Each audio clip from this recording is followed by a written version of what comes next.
Set, watch him throw the ball. We gon' pick it off. You gon' let him hit the hole or you gon' cut it off. You gon' play through 4th and long or you gon' punt it off. Your defenders, heavy hitters, put your pads in. Don't be looking for the ref to throw no flags in. Keep the helmet on, keep the cleats tight.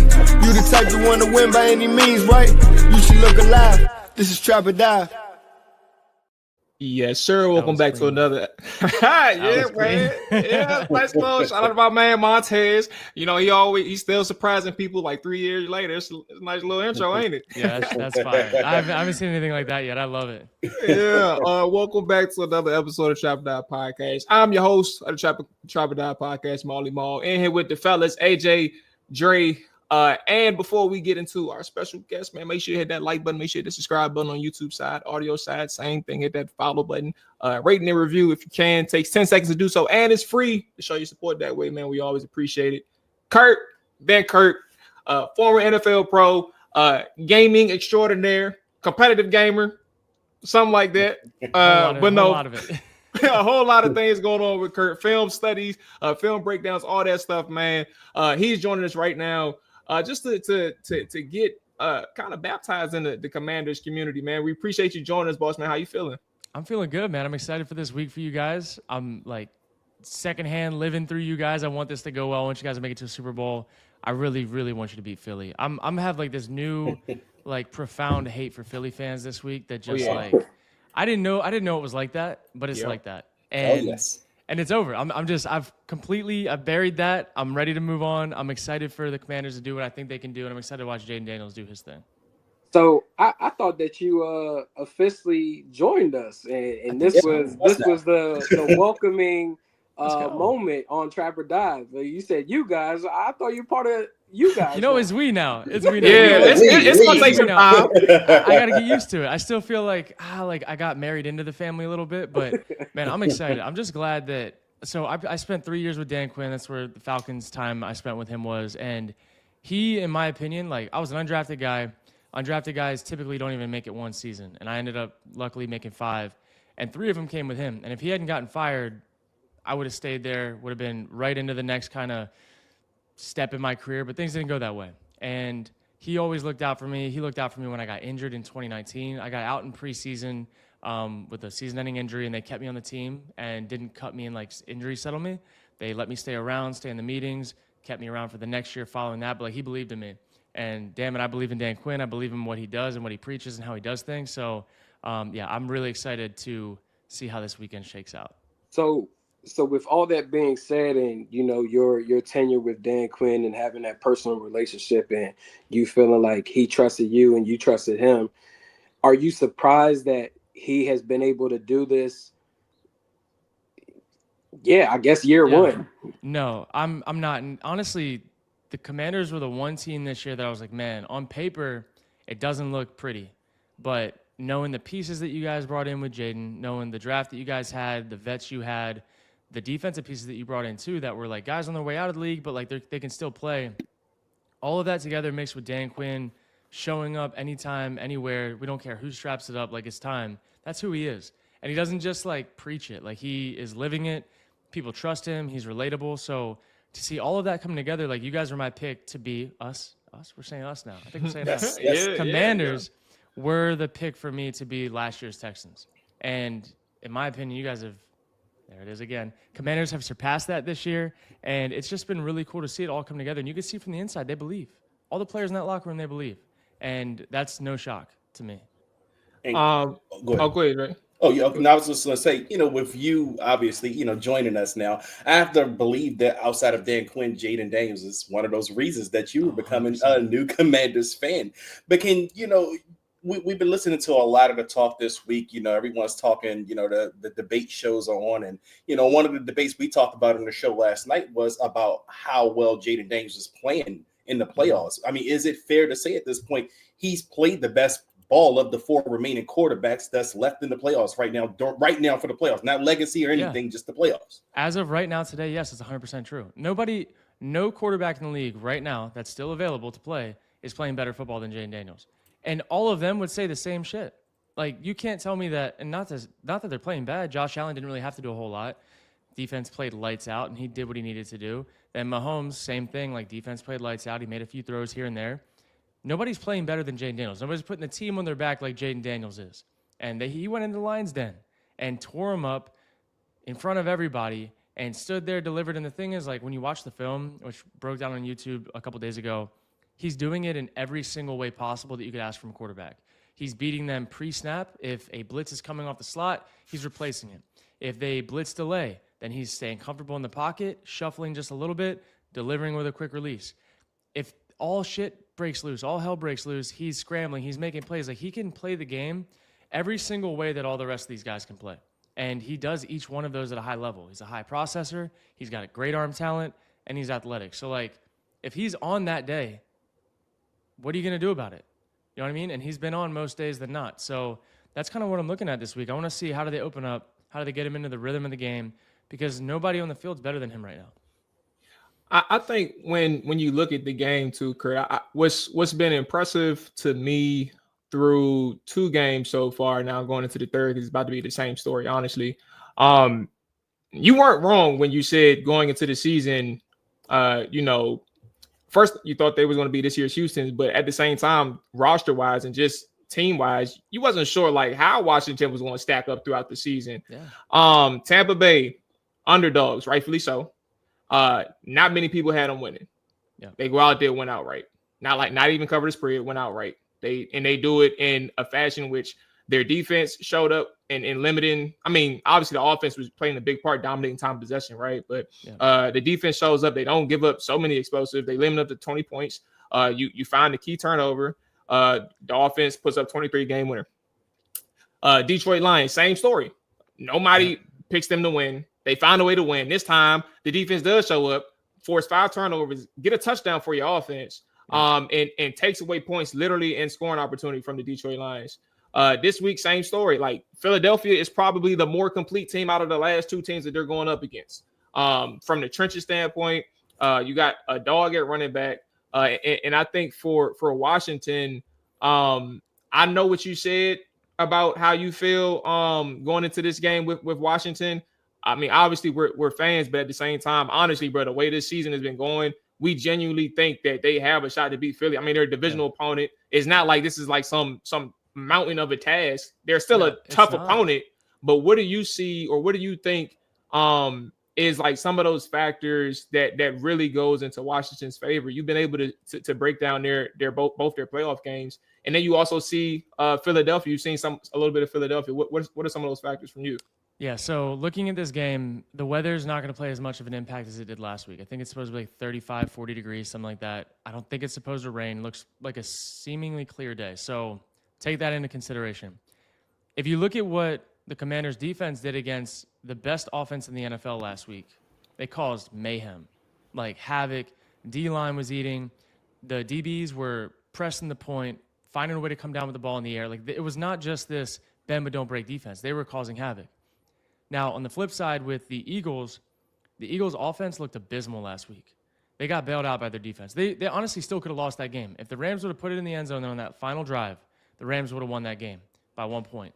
And the Rams are not anywhere near as good as the Commanders are. So this game, to me, comes down to who shows up and how. And if the Commanders can get pressure on Jalen Hurts, who's not going to be as mobile this week with his knee injury, just call it what it is, if they can get pressure on him and stop the run, those are the only 2 things they need to do. Give up some plays to A.J. Brown. That's fine. He can have his. And lately, he hasn't had any of his because, quite frankly, Jalen Hurts hasn't been a very accurate passer downfield. He had that one really nice back shoulder fade that A.J. Brown dropped. But besides that, he threw a hospital ball to Devonta Smith that should have been either intercepted or broken up, and he threw another ball down the left sideline that should have been a pick. He's putting the ball in danger. The Rams didn't come down with it. The DBs for the Commanders, though, they've been coming down with it. I mean, how many turnovers was it against the Lions? They're gonna have their opportunities. Like, there's gonna be balls in the air that can be picked off. And I think that the game plan, knowing Dan Quinn, if you can stop the run, you can win the game. That's one of his mottos from back in the day. They're not gonna crowd the line of scrimmage to stop the run like the Rams did. The Rams was just a terrible game plan, putting everybody up in the line of scrimmage because there's no second-level defender that when Saquon breaks the first level that you can tackle him with. They're going to bring 5 on the line of scrimmage, maybe 4, And then they're going to have a second level that's close, but they're not going to put everyone on one level. That was like the Rams' biggest mistake. Why Saquon had 100 yards on 2 runs. You take those out of the equation, that game feels a lot different. And then you're making Jalen Hurts beat you with his arm, which right now he hasn't shown that he can do it consistently at this point in the year. So all of that to say, look at Vegas, look at all you want. I think the Commanders should have been favored. Like on paper, with how these guys have been playing the last 2 to 3 weeks, the Commanders have not turned over the football much. Like they haven't even really had like opportunistic. Yeah, they haven't even like put the ball in danger. And that's like a difference between like maybe Stafford threw 3 interceptable balls that weren't picked. Like they haven't been putting the ball in danger. And so if you don't give the Eagles defense that opportunity at all, then what can they do? Because their offense is still having a hard time. The Eagles offense scoring when they get to the 40-yard line, when they get to the 30-yard line. It's not just a gimme anymore. And if you stop Saquon, everything becomes one-dimensional, and you make Hurts read it out right now, which he hasn't done as well as he did earlier in the year. I don't know. I just think the game plan is very cut and dry. And the Commanders take care of the football, hit your shots. Don't be over-aggressive when you don't need to. Like, just take the 3-4 yards when they give it to you and keep going for it on 4th down because that's going to drain the clock. It's going to put a lot of pressure on the Eagles to get out of their run game. Like, that's where I'm seeing this go. Like, there's a game script, and if the Commanders follow it to a T, they could win by 7 to 10 points. So Washington is currently on a 7-game win streak, and I'm just wondering from your perspective with breaking down film and seeing how Cliff has been calling this offense, what would be your keys to having an 8-game win streak as far as offensively? How would you attack this Philadelphia Eagles defense? Yeah, you've got to. I was also going to add, I'm not quite sure if we heard an injury report on Quinyon Mitchell. Yeah. He looked like he was struggling, and I know he came out of the game. That injury didn't look good. And even if he does have a 6 or 7 day turnaround, I doubt he's going to be playing at anywhere near 80 to 90%. If I'm the Commanders, I'm looking to get the ball out of Jayden's hands early and just stay on pace. Like, don't try to hit any home runs that get you into 2nd and 10. That's I'm staying away from that this game. If they bring the house and you got to go make a play, make a play. But they're going to play bend but don't break for the most part on defense and make them earn it as well all the way down the field. Be willing to take your 5-yard stick routes, take your RPOs, take your screens. Like, be willing to march the 10 to 12 play drives in this game. And don't feel like you need to hit the home runs because I think that's where on this defense, if you get into 2nd and 10 and then all of a sudden it's 3rd and 7, that's where that D-line starts to get a little crazy. And they get to put in their stunt packages and all that good stuff. So stay on schedule, take care of the football, be happy with 4 yards a pop. And I think the X factor of this game, guys, is Austin Eckler. I think he is going to get loose. I think get him involved in the chip release game in space. If you watch how the Rams did things, late in the game, they were moving the ball and the weather wasn't great. And they started getting the ball just out in space and guys making people miss. And that's something that if there's anybody on the field that can do that right now, it's Austin Eckler. And he's shown it week in and week out. Now, kind of expounded on AJ's question. I mean, obviously what the game plan is for the offense going against that defense. I think the biggest worry going into this week is we're without our right guard, Sam Cosmi, and we have to deal with that demon, Jalen Carter, on the other side. How, as a play caller, do you kind of, help out whoever is going to be replacing Sam Cosmi in this game to kind of minimize whatever impact that Jalen Carter is going to have? Yeah, so in the pass protection schemes, they have 5-man pro with chips, 5-man pro that's just there, and then 6 and 7-man pro. So in the 5-man pro, I don't give a shit where the hot route is. I think you always need to be sliding to Jalen Carter. And that's something that when I was with Shanahan, we used to do that for Aaron Donald games. The whole game plan was, where's Aaron Donald? We don't give a crap about anything else. We're sliding to him. We're putting 4 hands on him at least. And I think you've got to start treating this guy, Jalen Carter, like that because he's a problem. And so especially with a guard that's going to be having to fill in, I'd expect that to be the first kind of what they do. So 6-man protection, still sliding that way. Maybe getting extra chips on the edge so that maybe the tackle can help out a little bit. And then from that, you got to know what the next counter is. So the Eagles, defensively, they know that too. So they're going to start blitzing away from Jalen Carter. You guys will watch the game and you'll see some blitzes coming away from him and just remember this conversation. So knowing that your answers have to be away from Jalen in the pass game when you have to get the ball out quick. And that's just going to be what it is. You saw the big play last week. Austin Eckler chip released on a heavy blitz, and he just dumped it off 2 yards, and it was a massive play.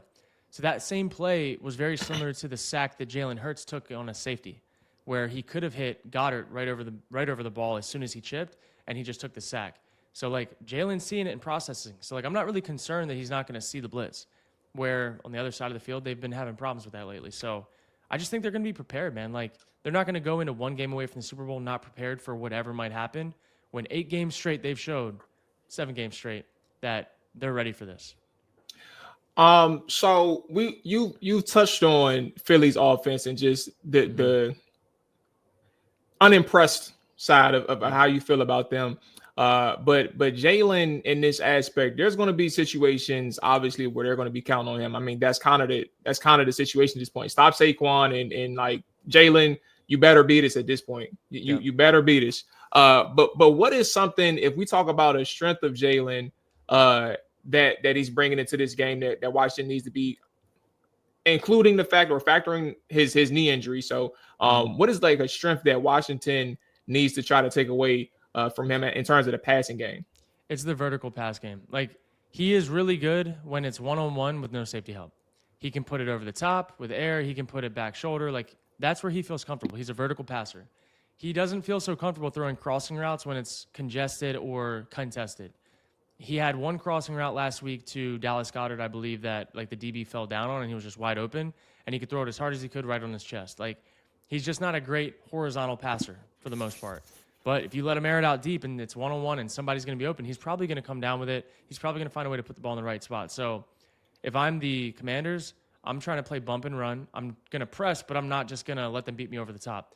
Make them throw stop routes, make them throw out routes, but give the presence like it's going to be press, and then get out of there, because he's going to try to make a pre-snap read, then hold the safety, then get back over there, and it's going to be a different look for him. So don't give him the same look from pre-snap to post-snap when you're talking about one-on-ones. That's like, I would hope that they don't do that this game, because that's how A.J. Brown gets loose on his 60-yard touchdown catch that out of nowhere changes the game. Yeah, so I think we had on a guest last night that was referring to the fact that he feels like a passing opportunity is there for Jalen Hurts. Now, if you were the Eagles, would you try to pose the threat of Jalen being able to run within the first 15 of your script, or would you primarily just focus on handing the ball off to Saquon and seeing if he can get busy? If I'm the Eagles, I'm probably not trying to play the mind game, and I'm probably trying to just feed Saquon, because even at the end of the day, Saquon's going to find a way to get you 4 or 5 a pop. It's like the Eagles, where they've been struggling is when they get away from Saquon and they get into these third downs and they're like trying to force it, or they're being too creative. If the Eagles just hand the ball to Saquon or get him the ball in space every other play, they're going to be hard to stop. But it seems like they just haven't stuck to that until last week in the fourth quarter when Jalen couldn't move. And you saw anytime that he rolled out after the or dropped back or rolled out after the injury, it was either going to Saquon or he got sacked. And that just was what it was. And so, I don't know. I'm really excited to see what Kellen Moore comes up with for this week, because I'd imagine there's a lot of Saquon screens, a lot of chip releases, a lot of weird stuff to just get him the ball in space away from the line of scrimmage, because that's just that's where they're at right now. Their offense doesn't look like what it did 2 months ago.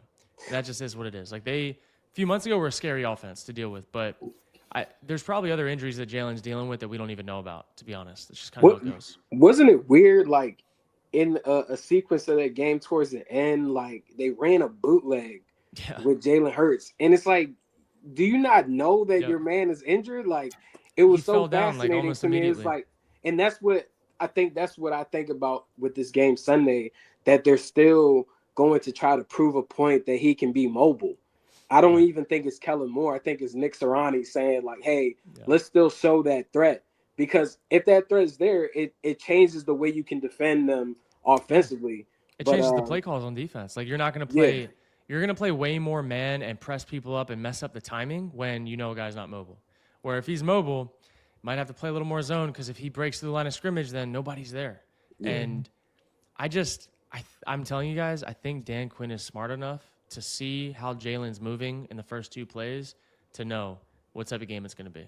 And he'll have a plan for both. I have a lot of blind faith in Dan Quinn right now to get these guys ready to go. And I don't know, man. If you look at like the history of his really good teams, they just find a way. Like, they just find a way. And I know that they lost in that Super Bowl to the Patriots and whatever, but that was more of an offensive blunder than a defensive blunder.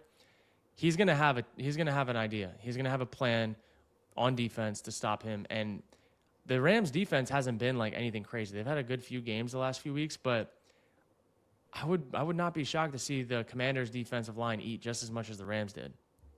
Yeah, you definitely gotta watch out for the dirty player in Frankie Louvu. The dirty player. Oh my God! I spent 17 hours. I spent 17 hours arguing with these guys yesterday, and it was worse. It was the worst mistake I ever made. That's funny. Dre, what was you about to say? Yeah, I was going to ask Kurt. Now, Kurt, am I wrong? I know you you play for the Packers, I guess, for a stint. Are you a Packers fan? I'm a Packers fan. I want to be very clear about it, though. I'm a fan of the friends that I still have on the team. Some of how the organization is run lately, I don't get down with, but I still want my friends that I'm still close with to do well. That's kind of where I come from. It. The 49ers, I'm gonna be honest, I don't rock with the 49ers. I was there. There. I still like some of the teammates, but I still don't root for them at all. And then the only other team, the Falcons, I really love Raheem Morris. He was there with me as well with Dan Quinn. And they're both kind of very similar in how they treat people, how they go about business, and all that good stuff. So that's kind of where those allegiances lie. But with the Packers, I got a lot. There's just a lot of scar tissue there that, there's a lot of scar tissue there. The reason why I was asking that, though, is because I just happened to check out the Ben Johnson press conference today, obviously, as the Bears coach. And he made the comment that he enjoyed beating Matt LaFleur twice a year. And I was wondering, does any Packers fan, are they scared of what he's going to bring to the NFC North? They should be. They should 100% be scared because at this point, you're looking at a Bears team that, call it what it is, they're the bottom barrel of the NFC North. They have nothing to lose. They've had multiple coaches fired. Their roster's been flipped upside down. And Ben Johnson's getting his first head coaching job. And you saw what he did with an OC job. He is going to play with no regard. He's going to coach with no regard. I wouldn't be shocked to see trick plays all over the place, pushing the needle, trying to embarrass people. And the team, in my opinion, that should be the most afraid is the Packers because they're the team that's kind of receding a little bit. They're sliding the most. I think the Vikings are still built for a little bit more success than even they had this year. Their record won't be as good, but I think they'll be a better team next year. And then the Lions, I think they're still going to be fine. They've got that mentality to them. But if I was the Packers, dude, I'd be a little nervous because he stepped up on that podium, called him out, said, I'm coming. We'll see you this year. That's what he did. So I love it. People online know that I'm not the biggest Matt LaFleur fan. Him and I didn't see eye to eye. He's not necessarily I don't look at him the same way I look at guys like Dan Quinn. But he is a pretty good coach. Just not my type of guy. Gotcha. So let's close this out with a prediction for your new team, man. We're gonna send that application on the way too. It's in the mail. But what's the prediction? How you see this game unfolding on Sunday? Man, I see this being Commanders. We're gonna say Commanders 27, Eagles 21. That's what we're gonna see. Commanders are going to win by 6. Say no more, man. Yeah. Commanders win by 6. Hey, if y'all, I'm taking the money. I already plan on taking the money line for Commanders anyway. I'm definitely taking the money line. Yeah, I ain't even. I'm not blinking an eye. It is what it is. But hey, Kurt, I appreciate you joining us. I just want to give you the floor to plug anything and everything that you got going on, boss man. Yeah, I appreciate it. So I do all this stuff on YouTube, but my most exciting one is my company I launched, the Dime Lab. We make footballs that are official footballs. They're premium materials, raised laces. When you throw this football, you're not going to throw any other footballs. And they've been going crazy. We've shipped to over 55 different countries now. We've got over 6,000 balls out there, and we've got a lot on the way, and some cool partnerships with some big brands coming up. So launched this company about 9 months ago, and it's taken off. And this is my one that I'm definitely most proud of. So thedimelab.com, you can check it out there. And then I also have a digital guide that teaches the foundations of football. It takes all my notes from my time in the NFL and makes it like you're a rookie in the NFL. And I walk you through everything so you learn the terminology, offense, defense, how to call plays, fronts, everything. So it's kind of like a mini football Bible. It's a PDF. It's so all you can check on it out at your page too. Yeah. It's on your Twitter page as well. Yes. Okay. That's pretty dope. Hey, Kurt, I got one last question before we get out. Let's get it. Because we all play video games as well. College football, Madden. I just want to know if you share the same pain that I do, because I definitely plan on reaching out to my friend Clint Oldenburg, who's one of the game producers. Why in college football does every quarterback have the option of hot routes. In Madden, you have to have an ability to do hot routes. You're speaking my language. I've been complaining about this for so long. They know about it. It drives me insane. But the only one person that gets it is Mahomes. So don't even get me started there. Yeah. But they act like quarterbacks in the NFL don't change plays and audible and all this other stuff. I'm with you there. Hopefully they change it this year. That's going to be one of my griping points. But actually, I'll see them in like 3 days. So I'll bring it up again. I'll let them know it came from you this time. I'll shoot over a text and remind him as well, because it's hella frustrating. It's like I can't run a damn zig route with Lamar Jackson. Like I can't call that audible. Yeah, it's crazy. But I can run it with a freshman. In college football is insane. At UAB. Yeah. That's real. All right, there it is, ladies and gentlemen. Kurt Benkert. This is Trap That Podcast. Till next time, man. Peace.